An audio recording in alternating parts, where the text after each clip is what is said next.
No more clickbait, no more sound bites, and no more videos that are over before you blink.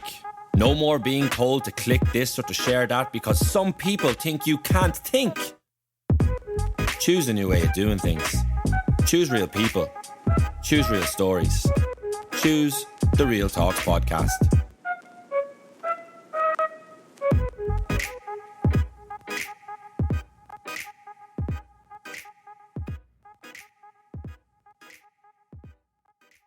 Niall McNamee burst on to the inter-county scene as a 17-year-old back in 2003 when he made his senior championship debut the week before his Leaving Cert began.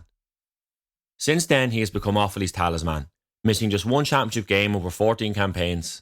But while Niall has been a beacon of consistency on the field, a large portion of his football career was spent battling a chronic gambling addiction. In 2012, the Road Club man publicly admitted he owed around €80,000, accepted that he needed professional help, and so began his journey towards recovery. It's now 5 years since Niall has made a bet, and his life has been transformed. We sat down to chat about the many lessons that he has learned along the way, and what it's like to be able to look at himself in the mirror now and be proud of what he sees.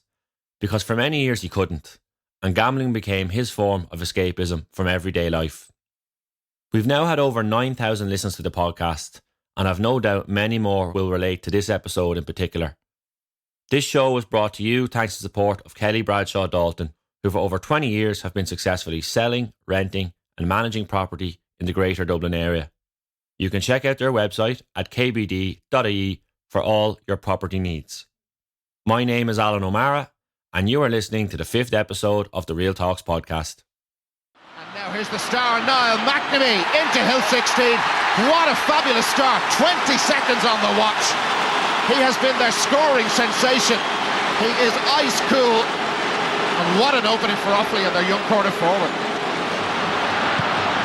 Again, they persist with the two-man full forward line. There's 4 Dublin defenders back there. But somehow McNamee has it. McNamee has to go for goal, or will he go for the point? Here's Thomas Deehan. McNamee again! It's a point.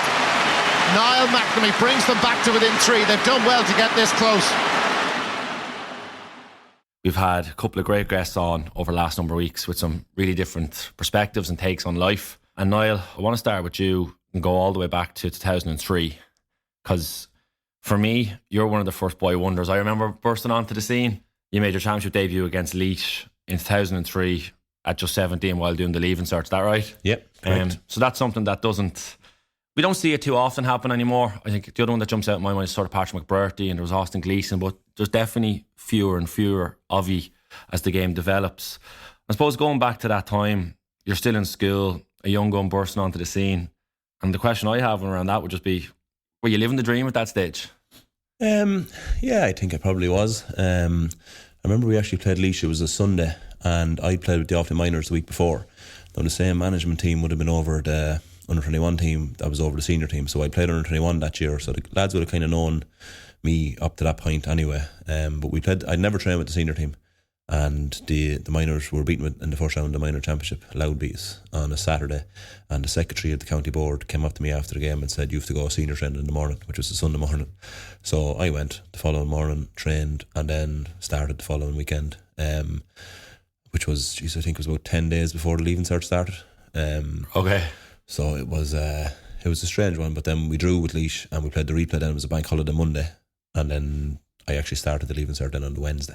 So yeah, it was just something. It was something that I always wanted to do, was play for Offaly, and that was my main target really when I was probably an early teenager. So to actually be able to do it so young, play senior in the county football was a big achievement for me. Looking back, it was probably it may have been the wrong thing for. Not necessarily for me, but just, it probably wasn't the right thing to happen. There was probably a lot of players there that were able to step in, but I was in terms of ability wise, I was well able to mind myself and to play. But it was a strange one, and it probably doesn't happen, and it probably won't happen as much in the future. But as I said, it was kind of something that I had always wanted to do, and probably to do it back then was very special, I suppose. What was that like as a 17-year-old? Basically, and I don't think there's any other way of describing it, as just being thrown in the deep end. Was it a bit of a whirlwind, or Yeah. What was that like? It was, well, I know leading into the game, so we used to train on a Tuesday and Thursday, and on a Thursday night the team was named, and Vinny Claffey, who was just, I think Vinny was 37 back then, was actually named to start. And but he'd already known that night that when the team was named that he actually wasn't starting. He was the only one that knew outside the management team that I actually was going to start. Okay. So it wasn't until the Sunday morning that they told me we'd a meeting in Tullamore before we went to Portlaoise. So they didn't even tell you at that stage? No. They told me on the Sunday morning that it was starting, and it was brilliant because I didn't have any time to think about it. Sure. It was literally just go play ball. Yeah, exactly. In you go. But I think I brought the average age of the team down from about 29 to about 21. I'd say in one change. But so yeah, it was just kind of in me go, like, and I had no time to think about. And I remember sitting on the bus going to the match, and I texted one or two people just to let them know that I was starting, but that was all.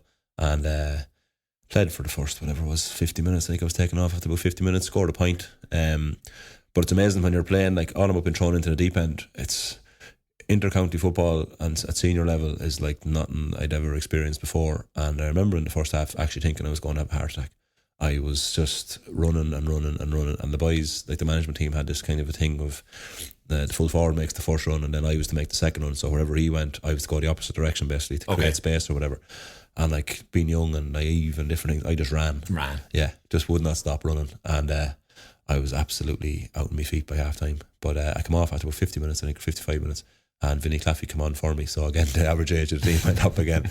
But it was brilliant. Like, I remember coming off and got a huge reception coming off that day. And but even looking back, and even still, I'd be saying, geez, I could have kicked another point here or there. Like, scored a point, but did okay for my debut. But yeah, it was huge. Like, it was something that I'd never been exposed to before in terms of, I suppose, from even from a supporter's point of view, people coming up to you after the game and congratulating you and things like that, it was something that I wasn't really that used to. So look, I'm not going to say it wasn't nice. It was, because people come up and congratulating you and stuff like that. But yeah, it was definitely an experience. I was going to ask you, what was the attention like around that time for you? Obviously, like, Offaly is a fairly small county, and I'd imagine it's a fairly close knit GA community and following as well. Like, a certain amount of there must have been a bit of limelight or a bit of attention focusing on it. Has been thrown in there like that as a young gun, was there? Yeah, definitely. And I remember we went back, a mechanic at the hotel, we went back to after the game, but a lot of supporters were there and a lot of people coming up and congratulating you, and a lot of supporters actually coming up and giving me advice on what I should have done and what I didn't do right and all this kind of stuff. But it's funny because back when you're only that age and you're young and I suppose a bit naive, you kind of take this stuff on board and say, oh yeah, that's like, the person may have never played football in their life, like, and yet you're there going, oh yeah, this and that, you may have a point there, like, that if that was the case now, this just wouldn't happen. I'd no bother horse. Exactly. I'd know exactly where to go and who to talk to and who not to talk to. But I was kind of taking all this on board. But I remember we went out that night after the game, which probably would be a little bit unheard of even now, because it was only, I think, 8 days to the replay, and we had a good night. Like, I wouldn't. And you'd no ID. I had no idea. Yeah, honestly, I never thought that. And I wouldn't have been a big drinker back then. I wouldn't be a big drinker anyway. But I remember going out and having a few drinks in Tullamore, and a lot of people coming up and saying well done and different things, and it just felt nice, like. But I remember getting a taxi home that evening, and the taxi driver was driving all the way back to Road. It was like about half an hour, like. And I remember I stopped I was staying in my girlfriend's house at the time, but we stopped in my house at home because I knew my mother had recorded the game, because I wanted to go home and look at it. So this is about 3 o'clock in the morning. So we took the not the DVD, it was the video. I would take a step and brought it home, and it was about 3:30 in the morning. I threw it on in her house and watched the first half and whatever was the second half that I was playing, just to see how it went or how it got on. But which was nice as well. But the taxi driver then asked me for my autograph getting out of the car as well. And as a 17-year-old now, going back into school the next day, like, well, actually, I don't think we school with a week off because the Leaving Cert was starting to follow me, but it was all just a bit surreal. Like, that's, you've been transformed to sort of a different world very quickly. Completely, yeah, definitely. I've seen you burst onto the scene as this spring chicken coming in, being a really consistent forward with Offaly over a number of years. You were in the Leinster final in 2006, wasn't it? I remember sitting watching. I was on the way home from a game, and that game was on in the bars. We were eating food, we were watching that game, and going to say the international rules, and then I suppose jumping into 2012. And I would have mentioned this in an earlier episode that we did with Kevin McNamee. I was going through a really difficult time around that stage. So I was consumed by depression, really lost, really struggling.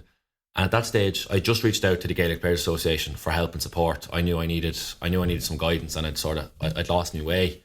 And making that call, I remember shaking with anxiety, panicking over who am I, and you have to say your name, your county, and what's wrong. And I was embarrassed, and I felt weak about it.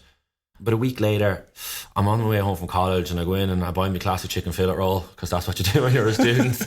Maybe you didn't, I did. But so I get home reading the paper and I just spread with you. And I can't even begin to describe how much it hurt me. I remember I had to stop halfway through it to be like, holy Jesus. And I said to one of the lads, I was like, you need to read this. And I picked it up again and I read it. Because I suppose coming back to my perspective, where I was thinking was, I was like, okay, I'm not the only person that's going through some stuff here. Because there was particularly the athlete and the identity part of that. It was like, you can't really ask for help. You've got to be a man and put your chest out.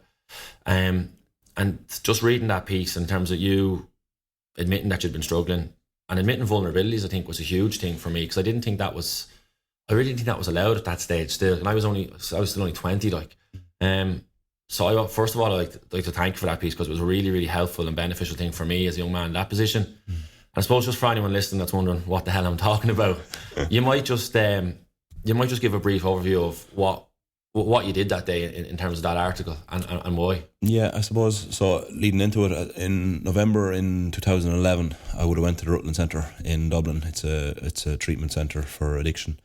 I went there for obviously a gambling addiction that I would have had. It would have been for 6 or 7 years, I'd imagine. And the walls kind of came in around me in terms of borrowing money and people asking what was going on and not being in good form and just being generally, struggling along, and people kind of seeing the signs but no one really knowing what was happening. So it led into me going into the Rutland Centre, which was the 23rd of November in 2011. When you're an inter-county footballer sometimes, and where I'm from, in Road in County Offaly, it's a small place. If you go missing for 5 weeks, people start to ask questions like, where's this guy gone? So kind of leading into it, I had about a week or 10 days before I went in. I knew I was going in, I suppose, and we had our club AGM in the first week in December, I think. So before I actually went in for treatment, I wrote a letter that was read out at the AGM for people to actually know just where I was going or where I was gone, I suppose. Why did you do that? I don't really know. I suppose one of the counsellors in the Rutland Centre at the time was Jerry Cooney. Jerry actually was the Offaly football manager at the time, and we had a conversation around it, and it was basically me, for probably the first time in a long time, like 5-6 years, really actually opening up and saying, okay, well, there's something actually wrong here and I need a bit of help, or I'm going to get help, and actually to embrace it instead of actually hiding it, because I hid so much in terms of my gambling. So this is probably the first step for me to say, well, I'm not perfect, or there is stuff going on here. And I suppose the AGM was a safe environment from a point of view of, there are people that I know, there are the place where I'm from, and I just kind of gave them a better sense of who I was, because they would have seen me probably as an inter-county footballer. That's basically all it would have been. And I would have tried to put on a show to all those people that, geez, everything's great, I'm in a job that I like, I have a nice car, or I have a nice house and all this kind of stuff, and it was all just a pure show basically. Right. So that was read out. So obviously once that was read out, people talk, and it would have started circulating around that I was getting in here. Were people talking before that was read out? Was there rumours there, or was there suspicions that something was going on? Yeah, absolutely. I think, I used to work in Tullamore for a couple of years previous to that, and I'd often be in and out of the bookies in between on lunch breaks, or even when I should have been in work. People would have known that I was gambling. Obviously when you're seen in the bookies a lot, people can start put two together to say he's losing money, or he's winning money, or he's a gambling problem, or he doesn't. So I knew all that talk would be going around. I probably never really appreciated it too much or focused on it too much, because obviously when I was in my gambling state, that's all I really cared about. But obviously people would have had an inkling that there was something was wrong, so this kind of just put that to bed, basically, to say this is what's after happening. So then I suppose when I came out of treatment centre, which was the 28th of December, there was still a bit of unanswered stuff, and I spoke to Jerry. Me and Jerry have been very close over the last number of years, and he actually gave me a bit of advice, which was something that it was a bit of an odd one, but it was something that I was able to take on board. Was, do you remember when Wayne Rooney got a hair transplant? Right, so Wayne Rooney got this hair transplant, and Jerry started explaining this to me, and I was going, what is he talking about? But basically, Wayne Rooney got a hair transplant, took a photograph of himself after getting the hair transplant, and put it out on Twitter. And then it just stopped everyone saying, did Wayne Rooney get a hair transplant? Did he not get it? He basically said, I got a hair transplant. So set the record straight. Deal with it, So after a day, people just stopped talking about it. So he said, why not do that? So I said, yeah, fair enough. So obviously a couple of rumours going on, people saying this, I owe this, or I did this, or whatever. So we spoke to Liam Kelly in the Irish Independent. Liam would have been friendly enough with Jerry, so we sat down in Johnstown House over in Johnstown Bridge in Kildare, and it was good. Jerry came along with me, and we basically sat down and did an interview with Liam in terms of the gambling and, you know, what happened and where it brought me and things like that. But we were kind of safe as well to make sure that I wasn't saying anything that I wasn't comfortable saying, because at this stage it was very early recovery as well. So we did the article, and I'm not sure what day it was. I think it would have been a Monday that it was actually published. And I remember being at home, because I was living at home with my mother at the time, and she burst into the room maybe at 8:30 that morning, and it was white as a ghost. And I so listen to Midlands Radio 3, which would be the local radio station. She said, they're talking about you all morning on the radio, what the hell is going on here? Had you told her you were doing the piece? I had told her, but I wasn't expecting, I don't know, for whatever reason, the naivety within me was supposed to follow on media. Yeah, I wasn't expecting that, and I looked at my phone then, and I had a load of missed calls from the radio station and from different people. So it was sort of a bit, but me and Jerry kind of spoke about this, that this was kind of going to happen to a point. So just to say, look, I'm stating what's after happening where I was, but now I'm drawing the line underneath it, and I'm going back to look after myself in terms of my own recovery and my own life. So I'm just not going to do any more about it, which was great, because it meant the radio station rang me that morning. I answered the phone, said, "Would you mind coming on?" I said, "Actually, do you know what? This is all I'm doing." And Sinead, one of the girls in Midlands Radio 3, basically said, "Look, we're getting a load of emails, a load of text messages, tweets, whatever it is. Just wishing you the best, and we just wanted to tell you." And I said, "Look, I really appreciate that." And that was kind of it. So I suppose that was kind of the reason why. And even when I look back in that article now, not that I'd say I cringe when I see it, but some of the stuff I said in that, I'd never say that now. But that's just, it's very raw at the time. Exactly. And that's what people would have related to. Yeah, that's what comes across. I read the full piece again last night, and even obviously I know you well now. Yeah. And even as I was reading, it was like, you're still in it. I think you're not through it. No. You're on the way out of it. You're navigating it. Yeah. But would it be fair to say that you were still in it? Yeah, definitely. It was just this was literally just just get it all out, and that is what it is. So it probably doesn't come across polished, or it doesn't come across rehearsed. It's just, this is what it is. And I suppose it's everything that I would have learned in the Rutland Centre, just me rehashing what I've learned, and I think that comes across in the article. Yeah, definitely. Just as I think we'll start exploring that process a little bit more, if you don't mind. I suppose just taking stock in terms of gambling, and I suppose how it entered your life, or where that came from. Was it always problematic?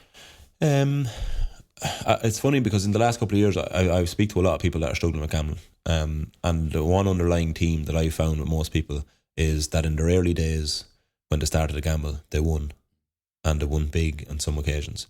And I think that planted a seed in both their heads and definitely my head to say, geez, you know what, this could be a way for me to actually make money here. You know, I would have been in college, like a lot of people that are 17, 18, starting in college, wouldn't have a whole lot of money. And I suppose the bookies opened up in Road, where I'm from, when I was about 17 or 18, and I used to work part-time in the pub as well. And it just seemed like a bit of fun. Lads would be coming in, having a few pints on a Saturday, having a few bets, laughing. These two things go hand in hand. Yeah, I was going, geez, this looks like a bit of crack. So I used to go to the bookies on a Saturday, I'd have €50 in my pocket, and I just started having a few bets, €5 on a horse, or €5 each way. And more often than not, I'd say in the first year, maybe 6 months, I won nearly every Saturday when I went to the bookies. But it's betting small, sort of winning. But it's big, it could have been big for you at the time, but in the grand scheme of things, it's nice and it's compact. It was a hobby. It was something that was it didn't take over my whole life. But over a very short period of time, I think, within probably a year, a Saturday went from doing a Saturday to a Saturday and a Sunday. Then when I was going into college in UCD, it was like, right, I should go into the bookies on a Monday, Tuesday, just to pop in. And eventually, then over probably 18 months to 2 years, it just became the money, probably the financial thing wasn't an issue in terms of I wasn't under pressure, or I wasn't borrowing money, or I wasn't in big debt, but I just knew myself that I was doing this more than I should be doing it. But my mind was telling me, you've won money, you're well capable of actually coming in here, winning a large sum of money, and going off and buying yourself whatever you want to do. And that was happening very, very regularly in the early stages. But I suppose over time, and I had a very, very big win around 2007. I remember I came back from Australia in 2007. I did a €20 treble in the bookies in Abbey Street, and I won €2,800. And I think from that day on, that was the day when I went, putting a fiver on horse isn't doing it for me anymore. It had to be in order for me to win big. That's when it's gone up a notch. Yeah, I had to be betting big. In order for me to win that amount of money again, I need to be betting in larger sums of money. And that's probably when it got a bit out of control. That was 2006 actually, when I won that. But then I started working full time then that summer in 2006, and I was getting regular money coming in. And just even to give a small example, I remember when I was working in Tullamore, I remember leaving one day for my lunch with €20 in my pocket. I walked into the bookies, put €20 on a horse at 4-1, and it won. So I got €100 back, and then I put €100 straight away on a dog at 3-1, and that won. So I left work on my lunch break with €20, and I came back into work with €400 in the space of about 12 minutes. And I'm going, sure, who wouldn't fall in love with this? Yeah. Do you know? and you're having to go back and stand there for €10 an hour or whatever you're doing. Well, I was working like at the time I was earning probably maybe 450, 60 euros a week. Like so, like this is a week's wages in 12 minutes. So why would you want to work 5 days a week when you can actually do this? Sure. But see, the problem with me was once I started, I just wasn't able to stop. That's what I was going to ask you, because you say you started betting as a hobby or as the weekend, and I think for the large majority, particularly young men in particular, like, because it is become, it's sort of a male thing, right? You're in the pub, or it's just it's nearly almost part of sport. I suppose, so going from that hobby at the weekends into the midweek, and then it just becoming that sort of regular thing. When you look back now from the position that you're in, where do you think that drive or that progression came from? Do you put it down to something, or? Yeah, I think there's probably, and this is the thing probably about gambling. There's a lot of different avenues that kind of bring you to, say, gambling or addiction. Like sport definitely would have been a huge player in that, in terms of I'm a male and I like to think I'm right a lot of the time.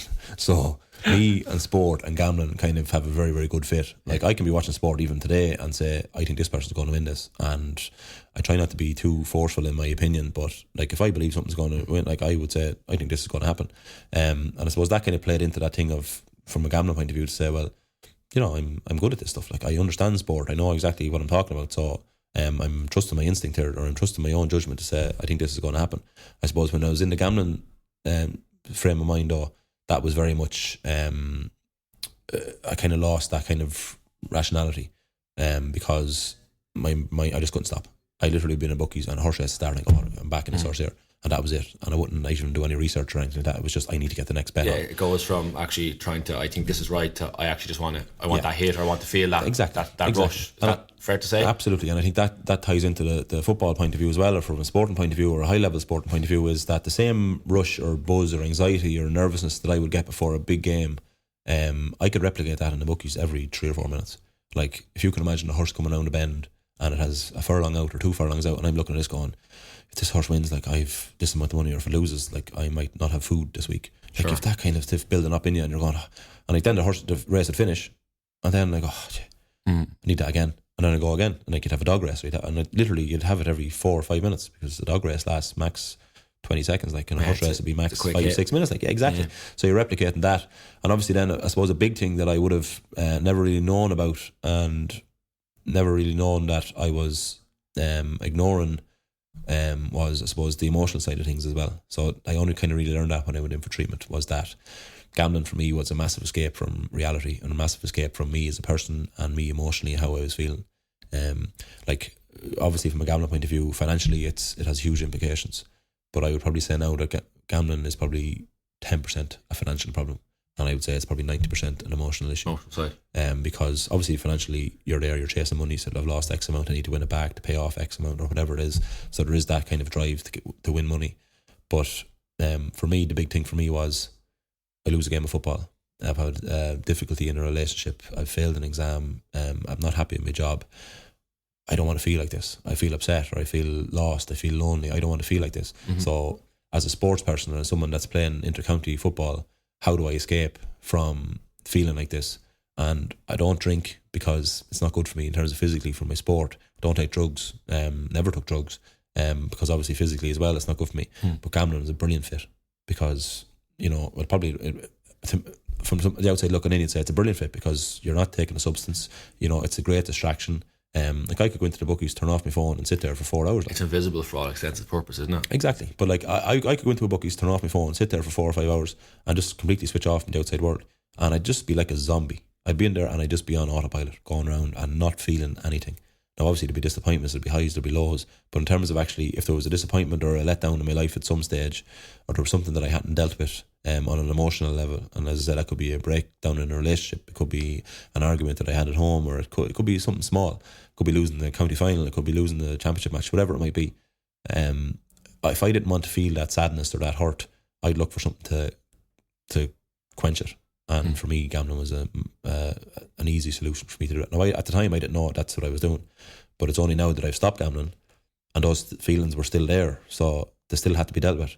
And it's probably only over the last couple of years, last 5 years, that I've learned how to actually, like I suppose, talk about those experiences and to know that they need to be spoken about. Because if they're not spoken about, they're not going to go away.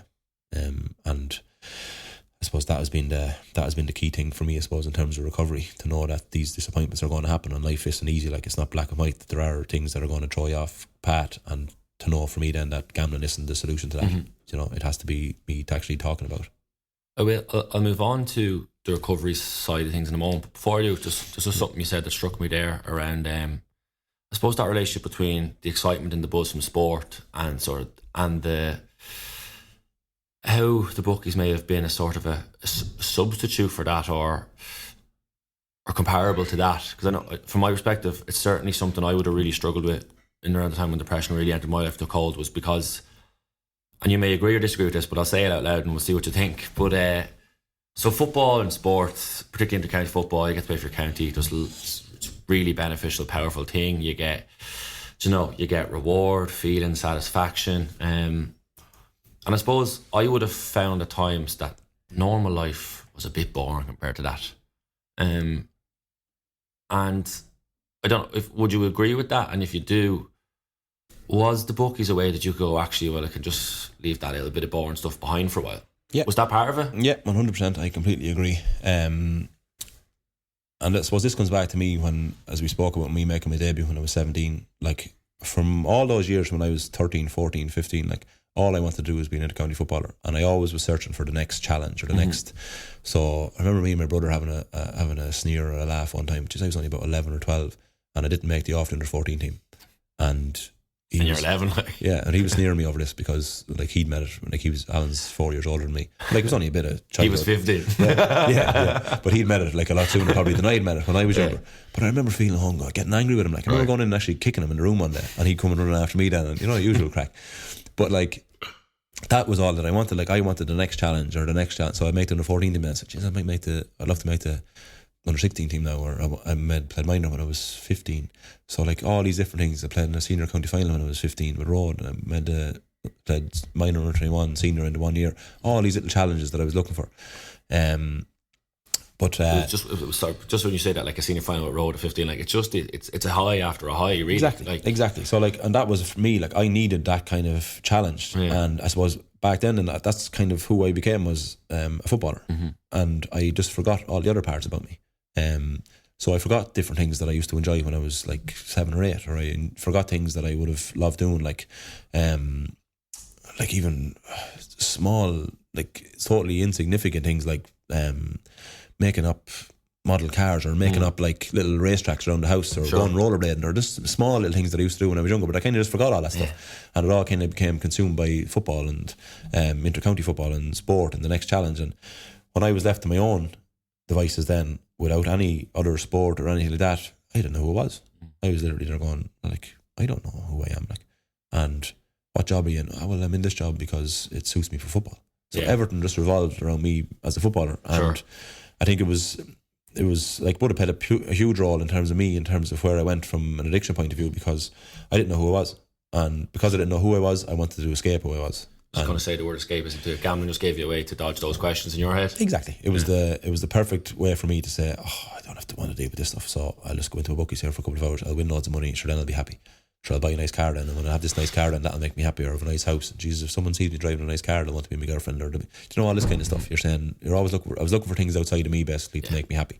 And I suppose that's kind of what's happened over the last number of years, is I've started to look inward and say, right, okay, well, what is actually going to make me happy, or who am I? And that's kind of probably the journey that I've been on over the last couple of years. Yeah, we're about halfway through sort of what we're talking about. What I want to ask you before we move on is, and look, I don't like putting figures or asking you how bad it was for you, because I suppose with gambling, everyone's is different, and everyone's addiction, and everyone, no matter what stage they're at with it in terms of numbers, is it's their one, and it'll be as bad for them as, there's no standard bar where it's, well, mine was worse than yours, basically is what I'm saying. Yeah. But was there a rock bottom moment for you where it was like, okay, like, enough is enough? Did you get one? Yeah, I think I would have got a rock bottom moment loads of times, and yet I always was given that little bit of hope. Okay. So, like, once I had money, I was saying, right, okay, I'll solve all my problems here. Like, it always went back to that time when I come home, or back when I explained there about winning that €2,800. Like, that was always in the back of my head, and I had loads of those incidents where I would have won lots of money. My problem was I couldn't stop. I had to come back the next day to win more. But when I had no money, I was going, I'm never doing that again. and I'd often be in the car, I'd be punching the steering wheel of the car, I'd be hitting my head off the steering wheel, I'd be screaming at the top of my voice at myself, and it might take me 20 minutes to drive home from work, and by the time it took me, after all that shouting and giving out to myself, the 20 minutes it took me to drive from the bookies back to my house, I would be totally, like, I'd be completely switched again. And reset. Looking through my phone and going, okay, who can I ring to borrow money off? Because once I got money, I was back in the same road again. So I suppose it got to a point, there was loads of rock bottoms, but I think the key thing for me was, over the years, like, a lot of people would have enabled my gambling, not through their fault, simply because I could spin a great story, like, and I could go to my father and I could go to my mother and I could say, geez, I need this money, I didn't get paid this week, and they kind of know that wasn't the truth, but at the same time they didn't want to see me in bad form or whatever, so they give me the money, but I'd be just out the door and I'd go to the bookies with it. And I kind of got to the stage around 2011 where they just went, actually, like, we're not giving you money anymore. And then that was kind of my avenue closed to say, well, I've no money. So what was that like to be told that? It was difficult because I needed it. Like, I needed the money to go gambling because I needed to clear off all the debts that I had and all the troubles that were coming down the line, because I'd borrowed money off people, I'd borrowed money from financial institutions, and it was like the walls are starting to close in on me here. And I remember my father called down to my house then, it was in November in 2011, and for half an hour I was just going, everything's fine, just give me money. Still denying. Yeah, for about half an hour, and then for whatever reason I just said, here, do you know what?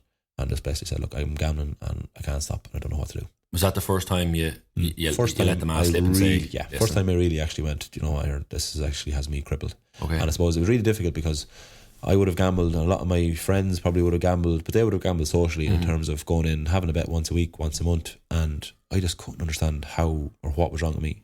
Why can't I just stop?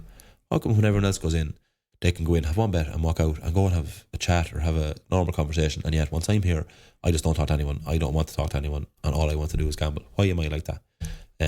So I suppose admitting that was huge for me, and I suppose that was the one really good decision that I made, that allowed me then to make another, I suppose, bunch of really good decisions from that. And that was probably the first step in terms of actually getting help and getting recovery from it. Did the decision of your mum and dad to say, look, no more, does that help you get to that stage? I suppose the reason I'm asking is because there will be lots of families listening or lots of people listening who have someone that they're thinking of in mind. And probably the hardest thing to do to someone you love is to say, I'm not giving you this or I'm not helping you, because you will naturally want to do it. How do you see that decision now in hindsight? Because it had to have been an incredibly difficult thing for your parents to say, listen, like, we can't help you with this anymore. Yeah. But did it help in the grand scheme of things? It was the best thing for me, because if they didn't, I would have kept going. There's no doubt about it. And people, you even mentioned about figures, like the figures don't actually matter in terms of how much money I would have lost gambling. Like, if I had access to 10 million, I would have lost 10 million. Like, it wasn't the actual financial thing, it was what was it doing for me? That's going back to the emotional side as well, what you talked about. Yeah, what was I trying to escape from? But I suppose now I say that they stopped giving me money, it's basically got to a stage where I bled them dry. Like, they didn't really have any more to give, like. And that even today, like, that hurts my feelings, because like, they didn't deserve that as well, you know, that kind of way. But like, it's been great over the last number of years because I've been able to repay that, or repay it in terms of being there, or in terms of financially as well. There's a whole load of different ways that I can repay that kind of stuff. But I think from a family point of view, it is the really hardest thing to actually say, well, actually, you know what, no. But for me, it was definitely the best thing, for the simple reason that then it made me, as I said, the walls came in then, and I went, well, you know what, I actually have to make a decision here. Am I going to go out and start stealing money, or am I going to go out and start doing other things to get money, or am I actually just going to say, well, you know what, I need a bit of help? And I suppose for me, actually sharing that thing to my father and saying, look, I'm actually like, I'm in a bad way here. For me, actually sharing that meant that just the weight that was lifted off my shoulder was an unbelievable feeling. Like, it's absolutely indescribable. It's like nothing I've ever experienced before. And as I say, from that one experience, I was able to load of really, really good things happen very, very quickly after. So that conversation leads you to the Rutland Centre, yeah? And I suppose, because there will be a lot of people who, that is a step into the unknown, they won't know about it. Yeah. But before that, so you go into the Rutland Centre, and if I had to put a mirror in front of your face that day, what would you have saw in yourself when you look back now? How would you feel about that? That's a great question. And I've often shared this. I do a talk here and there about this kind of stuff, but I remember going up in the car that day. My father drove me up. We were going up the Naas Road, and I remember sitting there. I had no phone, obviously. When you're in the Rutland Centre, it's no phone, no television or anything like that for the 5 weeks. You get television at the weekends. But I remember sitting in the car, 26 years of age, like bring myself back to that 17-year-old that was playing inter-county football, that kind of basically had the world at his feet in terms of anything that I really wanted to do in my teens. I was able to do it. Anything I set my mind to, I was able to do it. And that had all gone. Once gambling came into my life, all of that had gone, because I wasn't making correct decisions. I was like being very, very immoral in a lot of stuff that I was doing, and obviously that was having a negative impact on other aspects of my life as well. Now obviously there would be some good days, but generally it was I'd say if there was 365 days in the year, I'd say like 340 of those were bad. But I remember thinking that in the car going up, like, how have you got yourself into this situation? Like, how has it got to this? And really not being comfortable who I was. But there was another thing then as well, and it comes back to the emotional side of things. Some mornings I'd wake up before I admitted about me gambling, and I was gambling and I knew I shouldn't have been gambling. Like, I knew going into a bookies that I shouldn't be there. I knew that. But I also knew that this was the only place that I get any kind of comfort in terms of how I was feeling. But some mornings I'd wake up and I'd look at myself in the mirror, I'd be brushing my teeth and I'd say, you're no good, like, what are you doing with your life? And have all these kind of negative I suppose comments towards myself. And then I go into the bookies that day really knowing that I was going to lose all my money, and I kind of resigned to the fact that I knew I was going to lose it, because if I won X amount it didn't matter, because I was still going to keep gambling until it was all gone anyway. But then when I'd lose all my money, I basically walk out, look at myself in the mirror in the car and say, told you, you're no good. So it's a negative cycle. It's just really reaffirming that initial negative thought, like completely confirming what I'd said to myself that morning. You're no good, and literally just keeping myself down there. I suppose that was a big thing then in the treatment centre, was to actually say, well, you know what, just take gambling out of your life, start doing good things. Just start, like, you know, taking care of yourself, being polite to people, like open the door for someone, hold it open, just small steps on the road to actually being a better person. And I suppose once that started, then that just kind of meant that I started to see good things starting to happen very, very quickly. And when you get good things happening, you go, you know what, this is actually starting to work. So you want to do more good things, and then it just kind of has a knock-on effect. Yes, in terms of those good things and getting those, if it's those little bits of satisfaction or those little rewards, is it like channeling the same sort of rationale or trying to thought, but into something positive? Is that? Yeah, absolutely, yeah. Like, and something positive for me back then was, right, I'm after leaving, so I've left the Rutland Centre. Everyone knows about it. I've done an interview in the paper. Now I'm trying to get my life back on track. So I'm back to work where I'd been working before that. And the boys text me on a Saturday evening and say, Niall, we're going to watch the James Bond film. Do you want to come? And I'm thinking, yeah, I'm going to take out €20. I'm going to go into this film. I'm going to hand €20 in, get me a ticket, buy a bottle of water, or have a Coke, will you? Have a Coke, whatever. Sprite maybe, and a large popcorn. And I handed me €20, and I get back €8. And I'm going, sitting with the lads, 7 or 8 of us, having a great laugh and a sneer, throwing bonbons at the big screen and everyone else in front of us. And then I go home. So after about 4 hours of enjoyment, yes, and it only cost me €12. Whereas if that was... And you've had 4 hours of enjoyment, as you said. If that was 6 weeks previous or 8 weeks previous before I went in for treatment, I wouldn't have went to that, because first, if I had money, I would have needed that for the next day to go gambling, or else I would have lost it all that day, so I wouldn't have been able to do it. And this thing then of being at home, lying on the couch or lying in bed and have to do it over my head, feeling sorry for myself. So these are only just small little things that I started to do then to say, well, this is actually a bit of fun, and you know what, I actually deserve this. I deserve to have a bit of fun, you know. And it kind of comes back into this thing of, absolutely, I made loads of mistakes when I was gambling, and I told a lot of lies in terms of taking money or borrowing money off people or whatever it was. But to say, I had an addiction as well, and I was running from certain things as well, so I cut myself a bit of slack and say, well, I'm not doing it now. So as I started kind of being easier on myself in terms of how I was behaving, then I kind of started to feel much better about myself then as well. Now, it took a lot of time. That was generally an early stage of recovery, and obviously over a period of time you get stronger and stronger and stronger. But they're only small, tiny things that I started to appreciate a lot more. So me and my mother used to go every Sunday for dinner. I bring her out for dinner, and we go in, and she'd bring me out one week, I'd bring her out the next week, and just something small, sit down there for an hour and actually have a conversation with your mother, which is something that I never would have done, because this was never there. Like, I didn't want to talk to anyone else, and that was a big thing for me when I was gambling as well. Was I thought in my mind I was losing my money, I was in bad form, but it was me that it was affecting. It wasn't having an effect on anybody else, which was actually totally not true. It was having a massive effect on a lot of other people, family members, friends, teammates. But when I was gambling in that gambling head, I just thought I was affecting myself.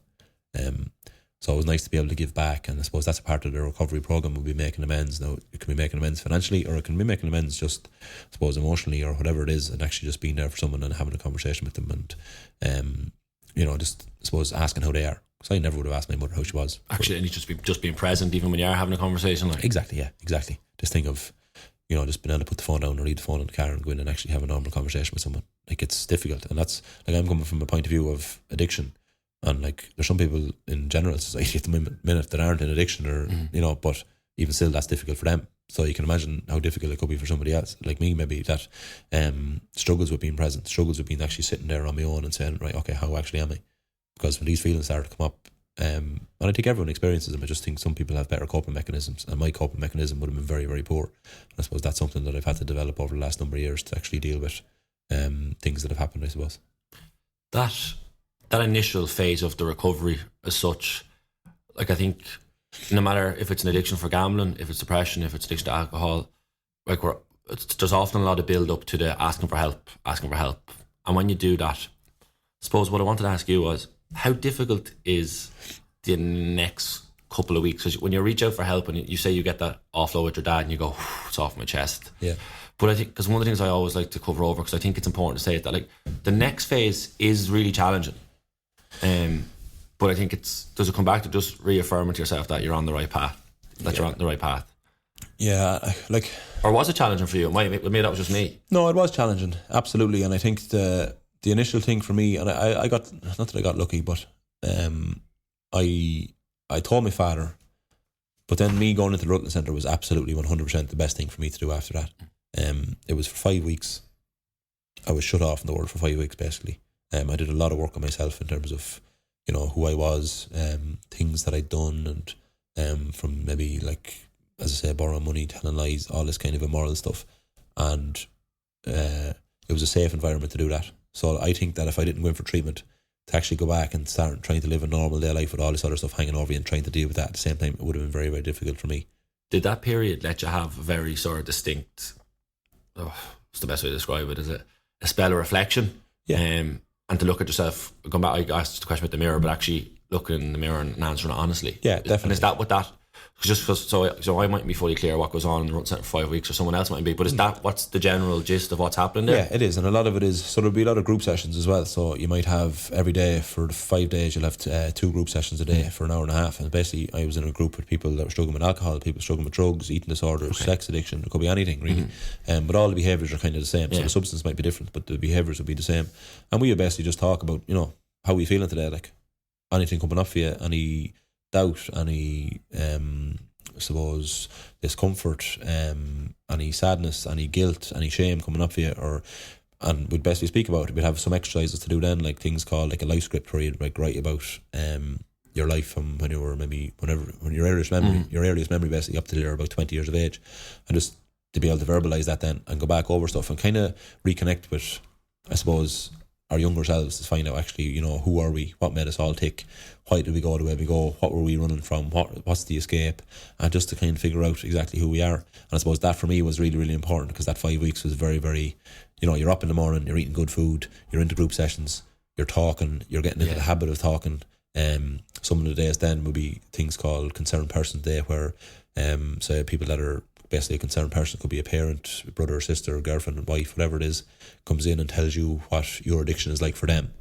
So my mother, for example, would sat across from me basically to tell me what my addiction was like for her, how it made her feel. And what was that like to hear that? That was torture.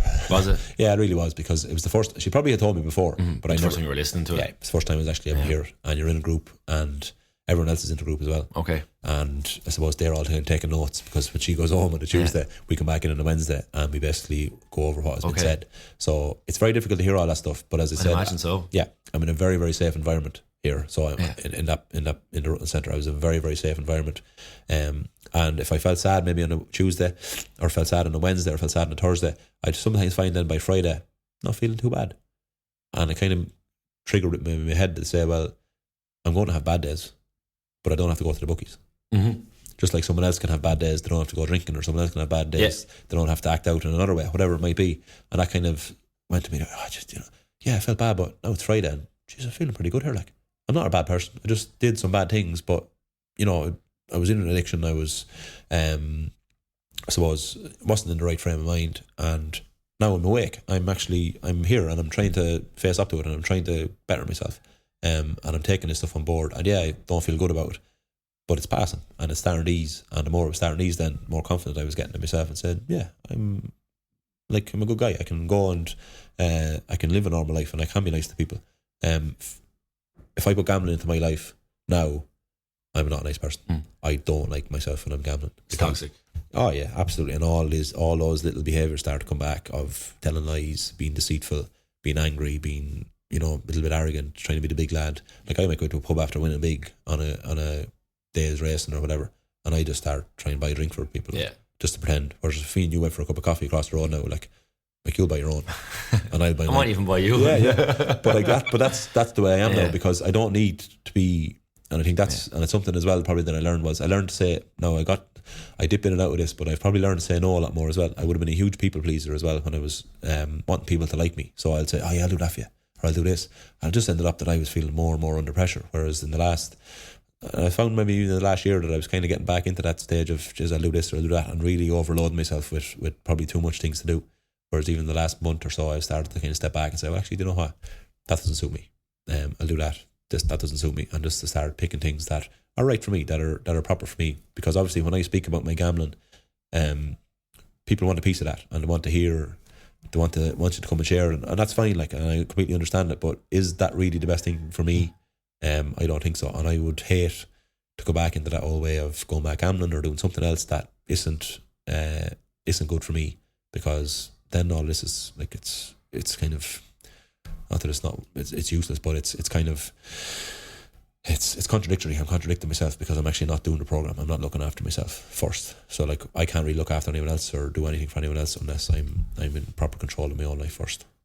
Yeah, I think the last couple of months has just been an unbelievable amount of really good learnings. And I suppose from that period of reflection that you just described, first of all, like, thank you very much for that, because I just think that was incredible. And I 4 things jumped out to me as you're talking there, and I'm going to list them again just to really try and re-emphasise them for anyone that's listening that's either worried about someone else or if they're thinking it in their own mind. One was the self-reflection and self-awareness that you took from that period. The second one was around actually learning to articulate your feelings, because I think from a gambler's lifestyle, and I think it's the same for someone who's going with depression, if it's alcohol addiction or drug addiction, you basically do that stuff to avoid, 1, thinking about your feelings, and 2, absolutely from articulating your feelings. Mm-hmm. And then the other 2 that I was just going to quickly ask you about was becoming aware of the triggers and also the coping mechanisms for when that, because I'm sure that feeling still does come in the mix, particularly at the early stages. Did you become more aware of what, if you had to pick out what, say, 2 or 3 key triggers were for you? Like, did you take stock of those and learn to avoid them, or how do you navigate that? Yeah, and there are, like, I suppose that's another huge thing. I would have been given a lot of advice, so simple tools in terms of things to avoid, very, very simple things, like, and things that I never really, that's simple, like. But the big thing obviously is from an emotional point of view that I'm speaking to people. That's a huge thing. That's the massive part. But then there's always obviously little practical things that I can do outside of that. So I don't watch horse racing anymore. Mm-hmm. I haven't watched a horse race in over 5 years. I don't watch dog racing anymore. They are my 2 primary sports that I would have gambled on. And that one is, sorry, before you go on, can I ask you, what's it like during Cheltenham week when it takes hold here and it's everywhere? It's on every station. It's on front page of newspapers, back page of newspapers. It's everywhere online. Yeah. What do you do? Because I think that's a really, if I know 1 or 2 people as well. What's that week like for you, and what do you do to cope with that? Yeah, that's a good question as well. I would have been, from a Cheltenham point of view, I just need to be safe around it. So if I'm in the car, I won't be listening to the radio. I would have iTunes on, or I'll be listening to my own, whatever it is. I'll be listening to your podcast, whatever it might be. You'll be listening to yourself next week. Wait for next Cheltenham.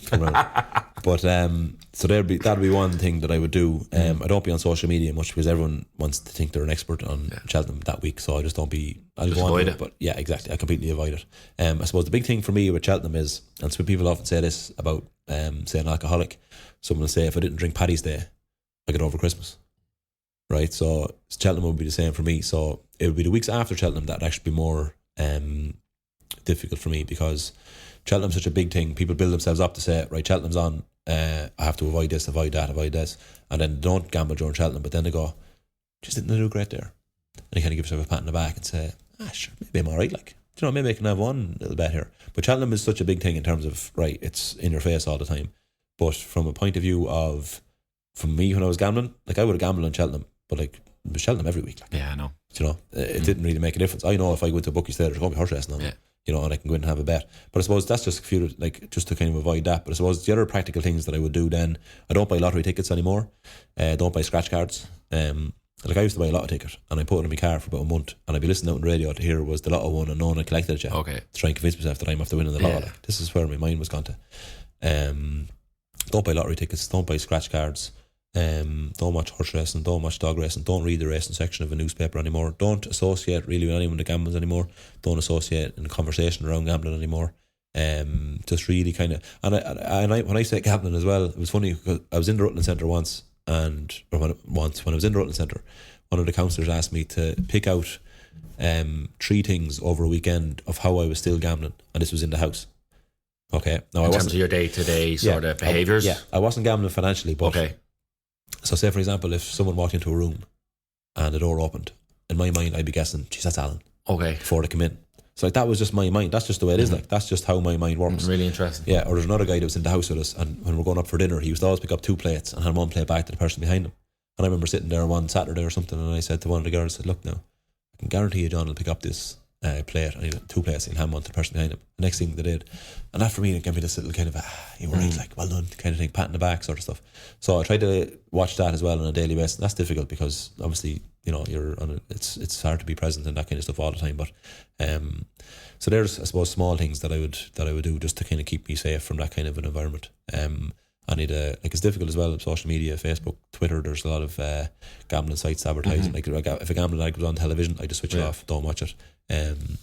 Because like the halftime in any soccer games on Sky Sports is just absolutely plastered. It's all over the place. Yeah, and even listening to the radio, you might hear the racing results. As soon as it comes on, I just switch it off. If I'm at home with my mother and she's watching the news and the sports section comes on and the race comes on, we just switch the channel. But when you switch that channel, do you get a little mini fist pump smile to yourself on where like, because I'm supposed to be thinking like, because for years you would have gone like when there was an urge there, you would have gone the negative route and then you try and chase that kick. Yeah. But just doing the positive influence thing yourself, does that give you a kick in a different way? Like, yeah, it definitely does. Yeah, but it gives you, I suppose, it does to a point. I suppose the thing that gives me most of a kick is the relationships that I have with people now. That's the biggest kick. So for me to be at home and say with my mother and the racing comes on or the results come on the news and I change the channel or she changes the channel, that's obviously, that's me keeping safe. But the real kick for me is being actually there, sitting down there, having a conversation with my mother, seeing how she is, or whoever that might be, because I'm now there, I'm actually fully there, and I'm not thinking, need to get money, how much money do I owe that person, how much money do I owe this person, who can I ring now to borrow money off, need to get back into the bookies tomorrow, what time's the bookies open at? Your mind just a lot easier. Oh, it's just like, it's a good thing to a point, but then if other stuff going on in your head then as well, and you're trying to silence that then as well, but that all comes back to the recovery process of actually opening up and sharing, okay, well, what's actually going on for me here? Emotionally, what's coming up for me, and being able to actually find a safe environment to share that stuff that's going on for me. What I was going to ask you there is, as you're reflecting on all that and just trying to draw different things together, what does a balanced lifestyle look like or feel like for you now? Because you're obviously in a much better place and things I think are going pretty well for you. Yeah. What does that balanced lifestyle feel like at the minute or look like? Yeah, and I suppose things are going well in terms of from a recovery point of view, things are going well, but there are still challenges in my life at the minute in terms of still trying to figure out who I am and where exactly am I going. I obviously set up my own business here a couple of years ago, and a lot of my energy now goes into that, and that's a positive energy. What is the business, just for anyone that's not listening? Yeah, I know that is listening, I hope. I set up a sports brand here about just over 2 years ago called 12. So we basically did half-length GA socks or football socks, sports socks basically.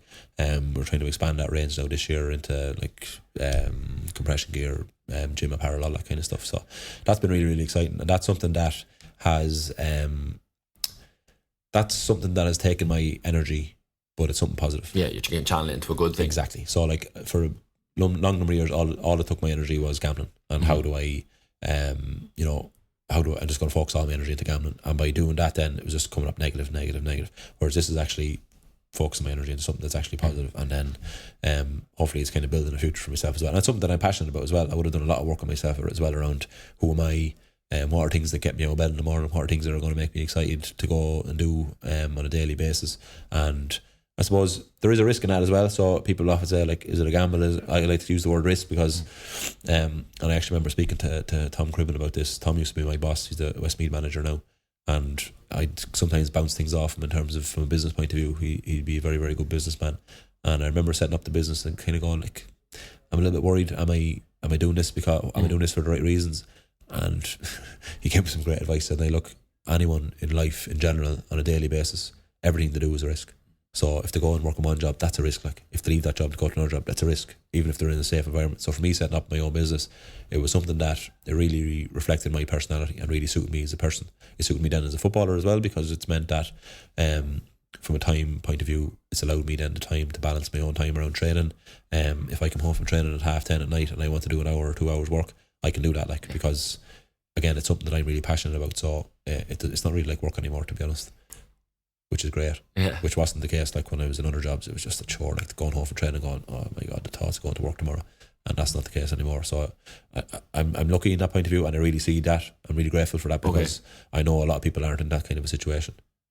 That would be my dream for the whole world, that everyone literally was in the job that they absolutely love. You know, the risk point you touch upon there, I think, is really interesting, because I agree with that 100%. Like, that's what life is. Things are going to go well some days, sometimes they're not. Like some products going to sell for you, some products it's not. And I think, like, it always brings you back to, I think it was a conversation that we had that I had with Kevin McNamee in the episode 1 around resilience, because it's the same sort of thing. Like, if it's risk and failure, or things going well and not, like, and for me, I think a lot of it comes back to the self-awareness piece again, and that, you know, if you take a risk and it doesn't work out, that you see it for what it is and you say, okay, that one hasn't worked, now draw a line, what do I do about it? Can this be saved, or do I have to just move on from that? Rather than, and I'm paraphrasing here, but if you're in a gambling mindset, this is going well or this is not going well, like, what do I have to do to try and, like, transform this, rather than just drawing a line? Does that make sense? Not to ramble a bit, but you know, I understand, completely understand what you're saying, and I agree, because something that then again it's a kind of a tool I would have learned in the Rutland Centre would be to learn to sit with myself and actually in calm and peace and quiet and say, what is the next best thing to do here? What do I have to do? And that might be a thing of saying, right, I need to sell a company, or I need to go get another job, or I need to, you know, supplement myself with another income, or whatever it might be. But just make sure that the next decision that I make is the correct decision. And I suppose the only way for me to do that, obviously, is get advice at some level, but then another level is to actually go inward and say, right, okay, and that could be like sitting on me, like sometimes I can get into the car and drive for an hour with no radio on. I literally will be driving and processing my own experience myself, and to say, okay, well, what is the next best move I have to make in order for my life to progress to the next level, or whatever it is, with business, with relationships, with football, sport, whatever it is, and to really get connected to me. Because I think, and I shared a story today, I'm not sure now if this will make sense, but I was chatting to a guy last week, and we're talking about, not sure what we're talking about, but I just started talking to him about the grass, and he said, what do you mean? Like, and I said, well, like, I asked him, did he have a lawnmower? And he said, yeah. And I said, why do you have a lawnmower? And he said, to cut the grass. And I said, why do you need to cut the grass? And he said, well, because it grows. Like, and I said, well, why does the grass grow? And he goes, I don't know. But like, I was basically saying that it knows instinctively to grow. It's a bit like flowers need knowing it to bloom and all this kind of stuff. And I think that same instinctiveness, if that's the word, is in all of us. Like, so for me, then it's a matter of, the only way I can connect with that is to actually close off the rest of the world and say, okay, well, who am I? And start reconnecting with me. That's through meditation, or it's through just sitting in silence, or whatever it is, and saying, right, okay, the right answer comes to me then. It says, right, okay, well, this is what I need to do. And you just feel it. You feel intuitively that that's the next best thing to do. And I think when you're connected to that, you won't really go too far wrong. But I suppose my problem when I was gambling was I never had time to settle with that. I didn't really want to get to that space, so it was let's go. And gambling, in a way, you're actually purposely avoiding going to that space. Is that fair to say? 100%. And I would be in a job or somewhere that I wasn't happy in, but I'd just be there because give me money to go gambling. Maybe give me money to go gambling. Whereas now, if I was in a job now that I didn't like, I would just say, this not for me. Yeah, this isn't for me. And I'd know that it's for me, but I'd also know that I'm going to be okay, because there's a reason that this job isn't for me, and there's a reason that I know I'm going to be okay, because something in me is telling me I need to go and do something else, because that's the thing that I'm supposed to be doing. And that changes. Like, that could, at the moment I have my own business. Obviously I meet people in terms of one-to-one from gambling point of view, all that kind of stuff. But that could change. And if that happens in 6 months, or it could be 5 years' time, 10 years' time, I might say, actually, I meant to be doing something else. And that decision will come. And I know that I'll be okay, because I know that that's the thing that I meant to be doing. Yeah, that's, I think, because it goes back to the risk where things go well and things not. But for you to be able to say, I know I'll be okay. And I think, like, just from listening to you, I'd imagine that's because your core is strong now, like, in terms of, and I don't mean your core is in doing the plank for 6 minutes of training, like, but actually, that's not strong. but actually, like, because when someone says, like, you know, like, knowing who you are, understanding who you are, and I'm fortunate enough to have felt like this, and Jamie Clark talked about it in last week's episode around actually going away to find himself a little bit, and just sort of it is connect with yourself. And sometimes when we hear that, sometimes people go, oh, like, you know, what's that about? But, like, it's really important that you're able to have that and see what's important to you and what you want to do. And I think you've described that journey and that process out of there, and sort of to a point where you're it's 12s now. You've got your business going well. And what I wanted to do just for the last couple of minutes was I wanted to just look at the wider picture with gambling in terms of our society. And the first question that I was going to ask is, how do you feel about gambling's place in modern society? Where do you see that now? Yeah, I suppose people close to me that would have seen me in trouble and would have seen me lose a lot of money from gambling don't like the bookies anymore. They kind of blame them. I don't blame them at all, really, because if it wasn't gambling, it was something else. It was going to be something else. That could just be literally social media. That could be going on Facebook for... You needed escapism, so you were going to go hunt it for something. Gambling just was a really, really good fit. Okay. Now, I will say this, there are a lot of dangers around gambling, and a lot of dangers that people don't understand. So the small little practical things that I would have been given in terms of not watching horse racing, not watching dog racing, like, the general public don't know what is being fed to them when they're actually watching a sporting event or when there's gambling involved. They don't realise the triggers that are setting off in their heads, and some people are just get attracted to it.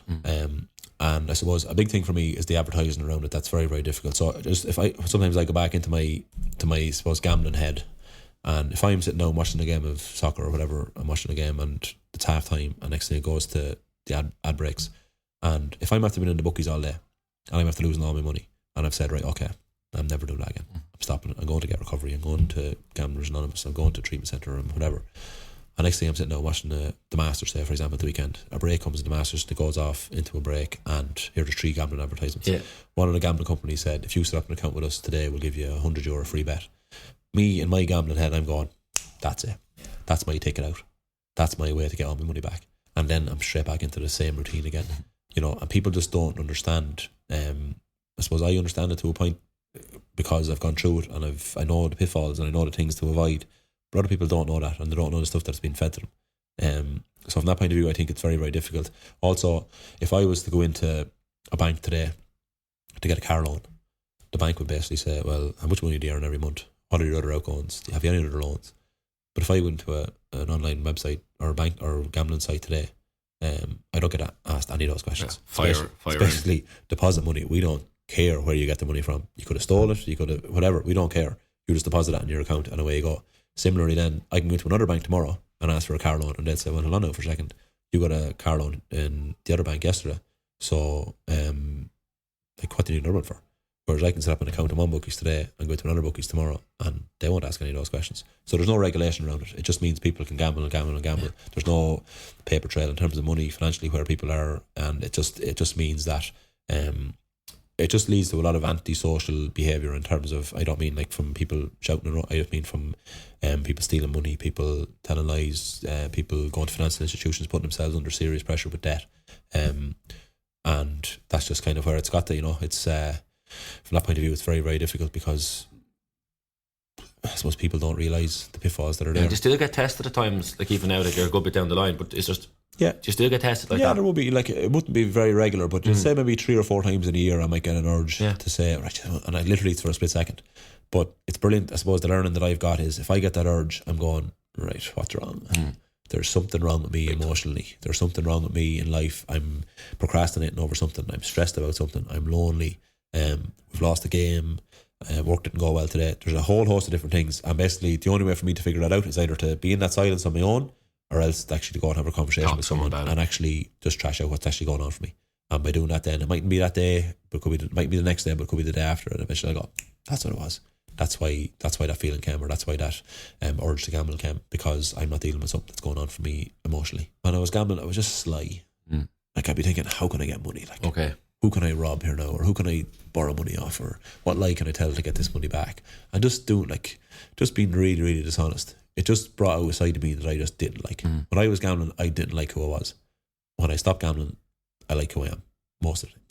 Do you know? Yeah. For me, it's abstinence, abstinence based, and it needs to be done straight away. And I suppose there's very, very positive knock-on effects from stopping gambling straight away for people that do stop in terms of a couple of days. So imagine you get paid once a week, and you get paid on a Thursday, and you've stopped gambling on a Wednesday, and next thing you're back the following Thursday and you get paid again, and then you look at the bank and go, I actually have money here. Because when you're gambling, you don't have money. You think that it's like, oh, I'm going to, but like for years, like I remember one year in particular, I think out of 52 weeks, I think 50 weeks of those, I used to get paid on a Friday and I'd run straight over to the bookies, and most of those, out of 50 weeks in a year, I come back to work in the afternoon with all my wages Gone. Yeah. And like, so why was I doing it? Like, so it wasn't got to do with the money. I convinced myself that it was, but it was, what was I escaping from? Like, what drive was I looking for? So I think for anyone that stops straight away and says, right, okay, I'm finished, and goes to get recovery, let it be Gamblers Anonymous or one-to-one counselling, whatever it is, they see the benefits very, very early of this thing, like I mentioned earlier, of being able to go to the cinema with the lads, bring your €20, have a good night, and go home and go, didn't ring anyone looking for money, didn't borrow anyone, didn't tell any lies, feel good about myself, was able to go out and have a bit of crack.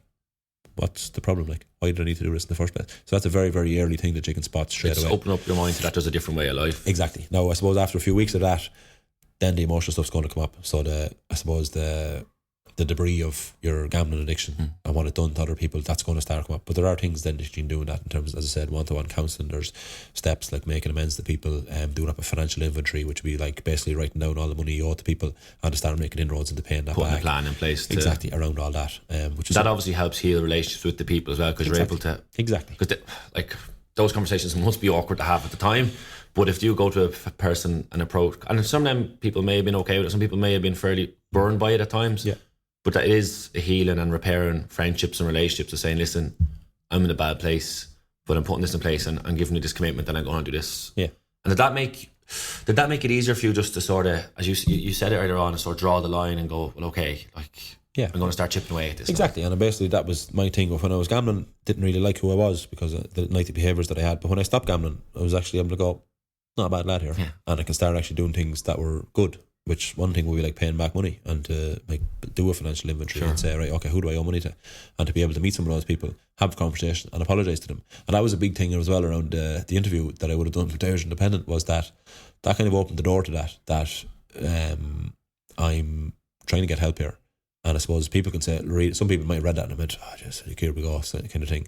It's not going to change, or this isn't going to happen. But then 7 or 8 months down the line, I meet these people when I was strong enough in my own self to be able to call them and say, look, I need to meet up with you and have a chat, and to apologise to them for borrowing money off them or whatever it might have been, and then to be able to pay them back.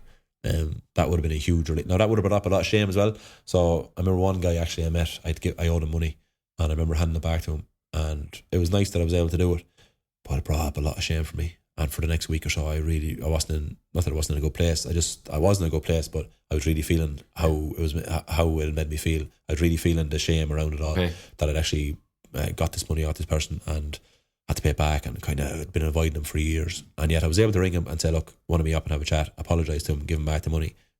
Absolutely 100% the right thing to do. But it was actually probably a bit too soon to actually do it, because I probably wasn't strong enough in myself to be able to do it. So it took me a couple of weeks to get over that. But like, that was a good thing to try and get over. You know, it did bring up a lot of shame, but at the same time, it was the right thing to do. Face up to it, like. Exactly, yeah. And I've had a lot of those, I suppose, that's happened to me on a number of occasions where I've met people since that, and it's been all really, really positive. I've been lucky in that sense. Everyone's been very receptive to me to say, Jesus, look, thanks a million, fair play to you for trying to get yourself back on track. You didn't have to meet up, you didn't have to do this. It's great to see that you're trying to get yourself back on track. Whereas some people that I went into treatment with, or that were in the house when I was there, didn't have those experiences. Some people would just wash their hands at them and said, don't want to talk to you again. So from my point of view, that's been something that I suppose I'm very grateful for as well. I'm going to close out by, first of all, I'm going to just thank you again for your honesty, your passion, the rawness within there.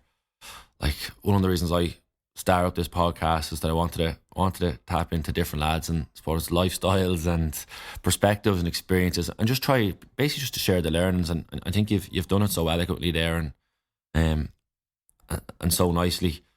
And I suppose this is I call this the Real Talks podcast for a reason, and I feel very fortunate to have sat down with you and had that meaningful conversation, real talk, whatever you want to call it. And it goes back to something that we said earlier on around honesty, and connecting with people around you. And I suppose you are one of the people that I've been very fortunate to get to know. If the two of us hadn't been honest with what was going on and start talking about it, we probably never would have met. And like I always say, and you've touched upon it there too, like, good things can spin at these too. And I think that's probably the right note to close out on, that you're sitting here in good health. Is there going to be challenges in the future? Absolutely. But you've learned a huge amount. And I think anyone listening will have taken a huge amount out of that. You've set the bar pretty high now for next week's guest, but no pressure, and we'll talk to you soon. So thank you. Cheers. Thanks, Al. Well, that's it for another week, and I really hope you enjoyed this Real Talk with Niall McNamee as much as I did. Make sure you don't miss out on any future episodes by heading over to realtalks.ie to subscribe to the show, or just search for Real Talks on whatever platform you were listening on today. There you can also find previous episodes with Tipperary's Brendan Maher, Dublin's Kevin McMenamin, Wicklow's John McGrath, and Armagh's Jamie Clark. 4 fascinating characters who cover topics like resilience, leadership, identity, and how to find the right balance between sport and life. If you want to get in touch with any questions, or if you have any suggestions for future guests, you can get me on Twitter at AOMTheCat or through Real Talks IRL. And once again, I'd like to thank our sponsors, Kelly Bradshaw Dalton, for supporting and believing in this show. You can check out their website at kbd.ie for all your property needs, be that buying, selling, renting, or managing property. My name is Alan O'Mara, and you've been listening to an episode of the Real Talks podcast.